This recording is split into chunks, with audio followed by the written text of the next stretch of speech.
All right, so this is different. I saw something come across my timeline, and I got to admit, yesterday, I was pretty perplexed by it. It's a thought that I never, ever had. A thought that I never had, a question I would never even thought to ask, yet somehow, a guy that I respect quite a bit thought to ask the question. Dan Le Batard. Sidebar. Something I get quite a lot of is, hey, Rome, who are some other people in this business that you like, that you respect, that you watch, that you listen to? Or, hey, Rome, who do you hate? Hey, Rome, who do you not listen to? Who do you not respect? And my response is always pretty much the same. Like, I have enough to worry about with my own program, my own brand. I don't get caught up in with what other folks are doing. I'm paying attention because you got to pay attention. But mostly what I'm really thinking about is me and the show and the crew and being the best that we can possibly be. You know, me versus me. That said, for the record, I'm a big Dan Le Batard fan. Big fan of his work. Big fan of what he has built. Big fan of his fearless approach to content. I've got a ton of respect for the man. I want to make that point. That said. All right, here's the post that I'm talking about. The question I never, ever would have thought to ask. Quote, is it possible that the new pope is a clone? Look at this. Dan posted, do you think the pope listened to Jim Rome? At Jason Benetti. All right, so I'm a little perplexed by that, right? That's the post that he had up yesterday. Do you think the Pope listened to Jim Rome? So when I first saw that, I was obviously confused. Not going to lie, I'm still a little confused. But then I thought about it for a second. Obviously, the new Pope is American. He's from Chicago. We all know he's been a longtime White Sox fan. Somebody even unearthed footage of the future Pope at the 2005 World Series supporting his beloved White Sox. Check this out. If you're watching on the stream, Fox Sports, quote, before he became the Pope, he was cheering on the White Sox at Game 1. There's the Pope. How they found that, I have no idea. That's crazy. Did somebody unearth that? Pretty wild, right? That normal dude at the White Sox game 20 years ago is now the freaking Pope. That guy. Just sitting there in the stands being a White Sox fan. That's the Pope. So we know he's a sports fan, at least a White Sox fan. And that's essentially the basis for this part of the conversation that Le Batard was having with former White Sox play-by-play guy, Jason Benetti. Now, before Dan had a thought that I'm still a little perplexed by, check this.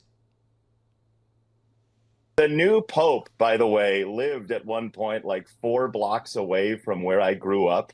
So the text thread of my high school friends devolved from like, he ate pizza at Aurelio's to, isn't it funny that the new Pope has an opinion about your work? That is a good point, man. Right. That's crazy. Like the leader of the Catholic faith, man, over 1 billion people across the world listen to a man who's like, yeah, I don't know what this Benetti guy is doing calling this game, man. Wait a minute. So do you think the Pope was a Jim Rome fan? Ooh, of course. White smoke, 445, possible black smoke later on. Jim Lampley is here Friday. Welcome to the jungle. This is the premier radio network. Holy crap. How awesome is that? Again, I'm a huge fan of both these dudes. Love Le Batard, as I stated. And Benetti, one of the best at what he does. And clearly knows a little something about the jungle since he pulled that impression right out his ass, out of nowhere. And a good one. I can't believe my guy Dan, that's what he thought to ask. That's what popped into his head at that moment. Do you think the Pope listened to Rome? AKA, do you think the Pope was a clone? A clone Pope. An oxymoron if there ever was one.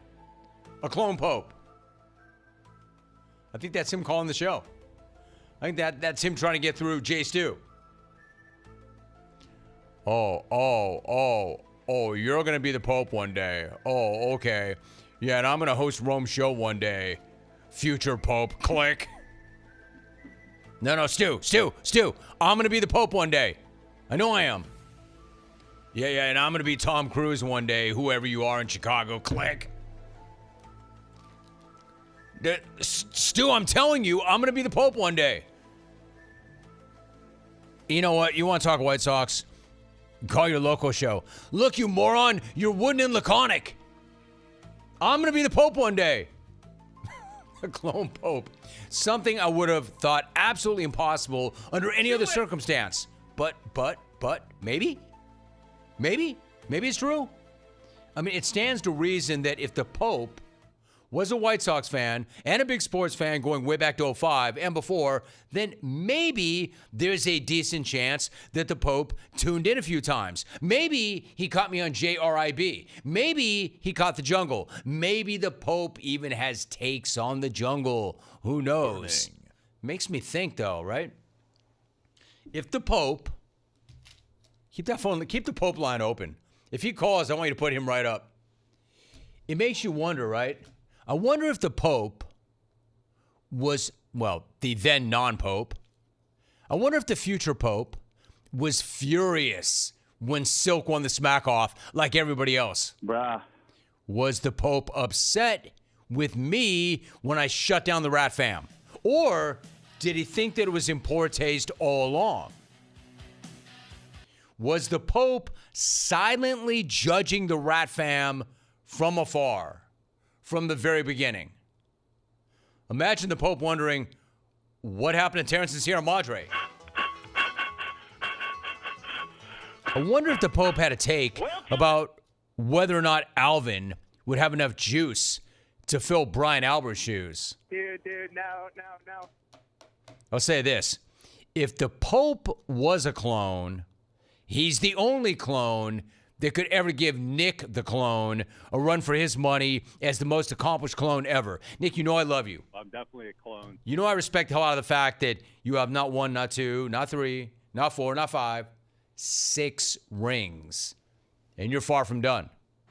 Nick, you know this. Except, Nick, you also know this. The Pope is the Pope. Who knows? I mean, nobody outranks the Pope, right? I mean, who knows? Maybe he's even called, and I didn't even know. Or maybe back in the day he sent a fax. Maybe the Pope got racked. Maybe the Pope has been a huge call of the day. Who knows? Maybe he self-glossed. Actually, Romy, I'm the Pope, and we ran him. It'd be in the real. I've never heard anybody self-gloss themselves the Pope. I just never thought that I would ever have thought about any of this.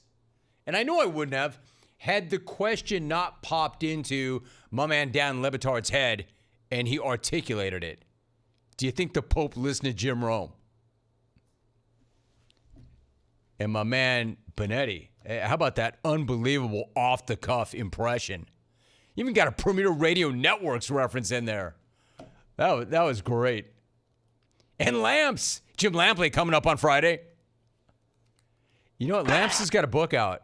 It might be time to bring Lamps back in. It's been a minute since I talked to Lamps. That was wild. I'm looking at that, I'm like, what? Like, I was genuinely, I should say, perplexed.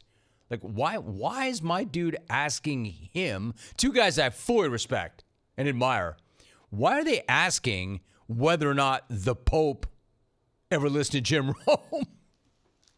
But then in its context, now I see. That is so good. So good.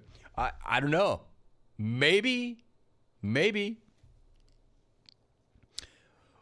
It says, Jim, your sports talk show on the X platform and terrestrial frequencies is simply heavenly. Yours, Pope Leo. John in the Duke City. Hey, John. Oh, Lauren, it is the heavenly program. Heavenly Jungle. I see the light. Salty Sarah, don't you wreck this, Sarah. Don't you dare wreck this, Sarah. Quote, the Pope is mad that you didn't host the Smock Off this year. War Lady Clone.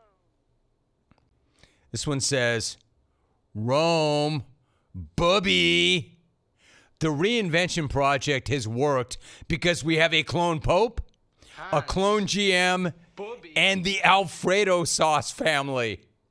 No, we do not, Bo, in the OBC. We don't have that because that makes no sense whatsoever. He wore Nick and Lorne as the Gronk and Aaron Hernandez of the XR4 Ti. Dude, Bo. Bo, I know things get pretty dirty up in the LBC. Come on, man.